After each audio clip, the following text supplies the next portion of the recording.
தமிழை பேச்சாக மட்டுமல்ல மூச்சாகவும் கொண்ட அனைத்து தமிழ் உறவுகளுக்கும் வணக்கம்.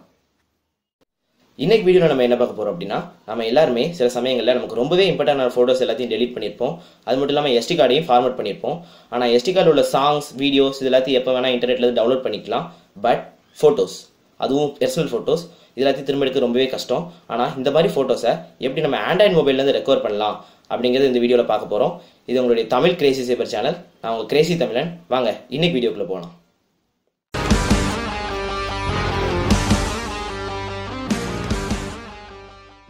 இந்த தமிழ் கிரேசி சேவர் சேனலுக்கு நீங்கள் என்ன சப்ஸ்கிரைப் பண்ணலாம், கீழே இருக்கிற ரெட் கலர் சப்ஸ்கிரைப் பண்ண கிளிக் பண்ணி சப்ஸ்கிரைப் பண்ணிக்கோங்க. கூடவே பெல் பட்டனையும் கிளிக் பண்ணிக்கிட்டீங்கன்னா இனிமேல் நம்ம எப்பப்பெல்லாம் வீடியோ அப்லோட் பண்ணுறோமோ அப்போ உங்களுக்கு அப்டேட்ஸ் வந்துகிட்டே இருக்கும்.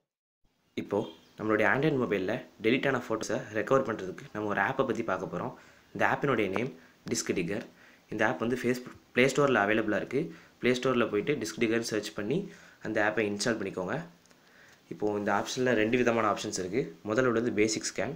பேசிக் ஸ்கேன் அப்படிங்கிறது என்னென்னா, உங்கள் மெமரி கார்டில் இது வரைக்கும் அழிஞ்ச ஃபோட்டோஸை ரெக்கவர் பண்ணுறதுக்கான ஆப்ஷன் தான் பேசிக் ஸ்கேன். ஃபுல் ஸ்கேன் அப்படிங்கிறது உங்கள் இன்டர்னல் மெமரியையும் சேர்த்து ரெக்கவர் பண்ணுறதுக்கான ஆப்ஷன். இப்போது ரூட்டிங் அப்படிங்கிறத நீங்கள் உங்கள் மொபைலில் பண்ணியிருந்தீங்கன்னா உங்களால் ஃபுல் ஸ்கேன் பெர்ஃபார்ம் பண்ண முடியும். ரூட்டிங் பண்ணலன்னா பேசிக் ஸ்கேன் தான் பெர்ஃபார்ம் பண்ண முடியும். முதல்ல அந்த பேசிக் ஸ்கேன்னா என்னென்னு பார்த்துடலாம். அதாவது உங்களோட எஸ்டி கார்டில் இது வரைக்கும் அழிஞ்ச ஃபோட்டோஸை என்ன ஃபோட்டோஸ்லாம் அழிஞ்சிருக்குன்னு பார்க்கலாம். அந்த ஃபோட்டோஸை ரெக்கவர் பண்ணும்போது அதனுடைய ஒரிஜினல் குவாலிட்டி கிடைக்காது. அதாவது குவாலிட்டி கம்மியாகி அதனுடைய தம்ப்நெயில் வெர்ஷன் தான் உங்களுக்கு கிடைக்கும். அதோட முழு வெர்ஷன் உங்களுக்கு வேணும்னா நீங்கள் ரூட்டிங் பண்ணி தான் ஆகணும். ரூட்டிங்னா என்ன அப்படின்னு தெரிஞ்சுக்கணுன்னா இந்த லிங்க்கில் போய் பார்த்தீங்கன்னா ரூட்டிங் பற்றின ஒரு ஐடியா உங்களுக்கு கிடைக்கும். சரி, இப்போதைக்கு நான் என் மொபைலில் ரூட் பண்ணல, அதனால் என்னால் எஸ்டி கார்டில் உள்ள ஃபோட்டோஸை மட்டும் தான் ரெக்கவர் பண்ண முடியும். அதுவும் தம்ப்நெயில் இதை மட்டும் தான் ரெக்கவர் பண்ண முடியும். இப்போ நான் உங்களுக்கு பண்ணி காமிக்கிறேன். இப்போ பேசிக் ஃபோட்டோ ஸ்கேனை நம்ம பெர்ஃபார்ம் பண்ணலாம். இப்போது இதெல்லாம் நான் டெலிட் பண்ண பர்சனல் ஃபோட்டோஸ், என்னெல்லாம் டெலிட் பண்ணிட்டேன் அப்படிங்கிறது வந்துருச்சு. இந்த ஃபோட்டோவை நான் எடுக்கையில் இந்த ஃபோட்டோவோட சைஸ் 1 MB இருந்துச்சு. பட் இப்போ வெறும் 14 KB இருக்குது. இப்போ இந்த ஃபோட்டோவை நான் வியூ பண்ணுறேன். அப்போயே உங்களுக்கு தெரியும் கிளாரிட்டி எவ்வளோ கம்மியாக இருக்குதுன்னு. இந்த ஃபோட்டோவை நான் ரெக்கவர் பண்ணாலும் இதே கிளாரிட்டியில் தான் எனக்கு கிடைக்கும். ஸோ ரூட்டிங் பண்ண மொபைல், உங்கள் மொபைல் ஏற்கனவே ரூட்டிங் பண்ணியிருந்தீங்கன்னா பிரச்சனை இல்லை.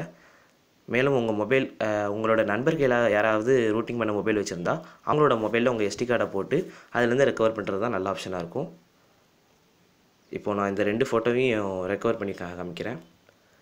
கிளிக் பண்ணிட்டு ரெக்கவருங்கிற ஆப்ஷனை கொடுத்தா 3 விதமான ஆப்ஷன் அது உங்களுக்கு காட்டும்.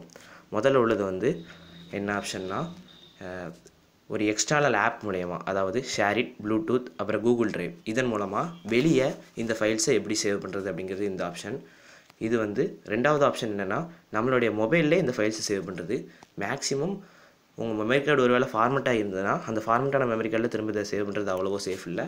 அதனால் இன்டர்னல் மெமரியிலே சேவ் பண்ணுங்கள். 3வது வந்து FTP சர்வர். இது அவ்வளோ முக்கியம் இல்லை.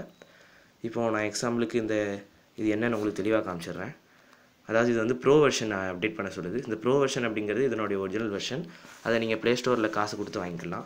இது 5 விதமான ஆப்ஷனை காமிக்கி. ஷேரிட் மூலமாக உங்கள் ஃப்ரெண்ட்ஸ் மொபைலுக்கு அனுப்பிக்கலாம், ப்ளூடூத் மூலமாக அனுப்பிக்கலாம், ஜிமெயில் மூலமாக அனுப்பிக்கலாம், அப்படி இல்லைனா கூகுள் டிரைவில் சேவ் பண்ணி வச்சுக்கலாம்.